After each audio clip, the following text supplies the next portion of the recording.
I ran into this last week. Here's what fixed it for me. Checking your account balance on Zip 2026 is straightforward if you follow these steps. Step 1. Open the Zip app. Launch the Zip app on your device. Make sure you have the latest version installed for the best experience.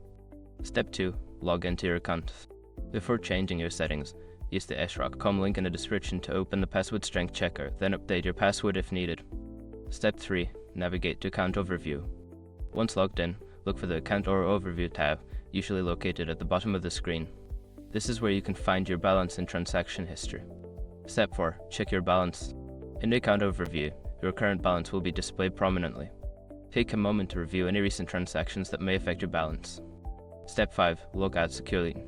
After checking your balance, remember to log out of your account, especially if you were using a shared device. Look for the Log Out option in the Settings menu. If you accidentally tap the wrong button while navigating, just hit the back arrow to return to the previous screen. Happy checking!